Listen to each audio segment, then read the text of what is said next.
Good morning, everybody. It is a beautiful day here in Rochester Hills, Michigan, the beautiful, rebounding state of Michigan. It is just gorgeous. Doesn't come much better.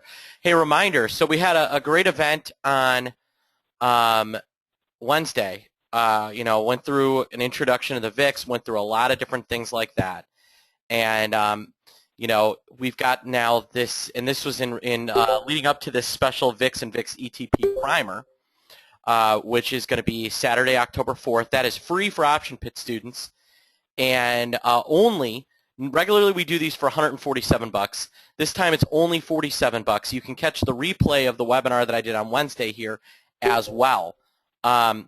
So it's going to be pretty freaking awesome. And if you're interested in learning how VIX works and how really the volatility ETPs work, this is a can't miss. Andrew and I were just kind of going through the curriculum this morning, and I'm pretty excited about what we're going to present. I think for the 2.5 hours, 3 hours, whatever it ends up being, we're going to have just a ton of information. So should be pretty great.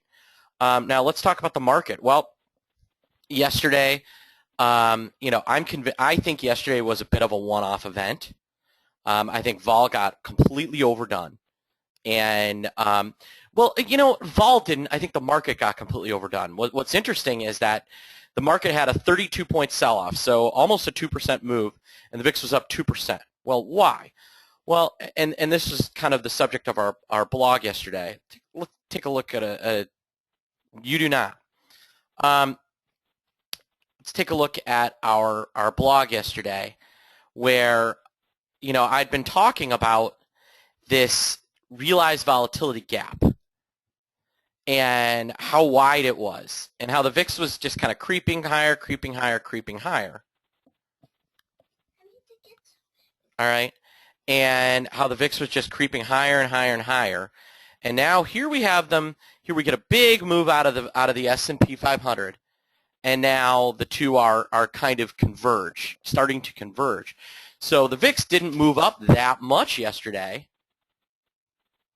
All right, and realized volatility really tightened things up. If you look at 10-day, you'll get a more clear picture. All right, you see how that gap just kind of collapsed? That's really what was going on yesterday, and that's why we didn't get that ginormous pop. If you look back a few months ago, the VIX had a much stronger move, and that is because vol was a lot lower.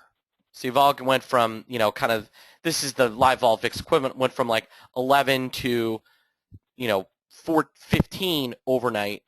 Yesterday we went from like 10.3 to 13, so like a 2.5-point move. And that's because vol was already really well priced. And so what that tells me is, that's kind of what I think a lot of people were waiting for. A lot of people were hedged. A lot of people had their positions on. I think that we'll see the VIX down on the day, and we might see a push higher. We might see a nice push higher. I don't know, but I don't think we're gonna. This is the beginning of some ginormous extended sell-off. I just don't see how that happens, and so that's the way I see things going, and that's the way I think things are going to trade.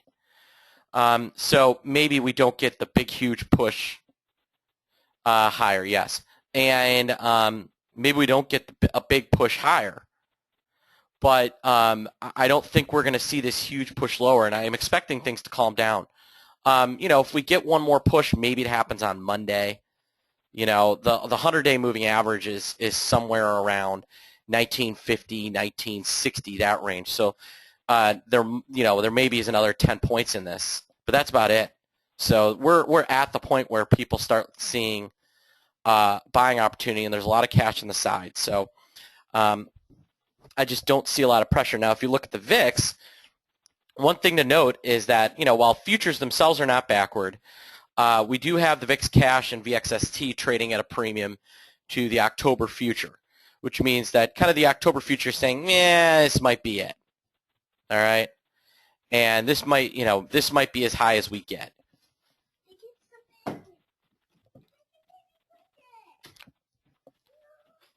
All right, and I am working. So, I am.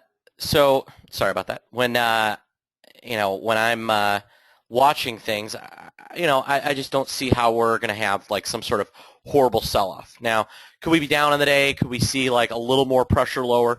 Yes, but I don't think we're going to get another 32-point drop. I don't think we're going to get another 20-point drop. I'll bet you if we're down on the day, it's less than 10, and it's probably the bottom. All right, just kind of flushing people out. All right, we've kind of had our nice move lower, and this might be it. So, going into the weekend, yeah, I mean, I expect the VIX to come in. It's up a little bit now, but going into the weekend, especially if we don't have a big move down, I think the VIX will be in, VIX futures will be in, and that'll be that. All right, folks, if you got questions, you can email me, mark@optionpit.com. You can dial me, 888-TRADE-01. If you're kicking the tires on us, that VIX event is a perfect way to kind of really see how we teach and what we do. At least take the time to watch that recording because I think there's a lot of good information on VIX that we covered. All right, everybody, have a great day, and I will talk to you soon.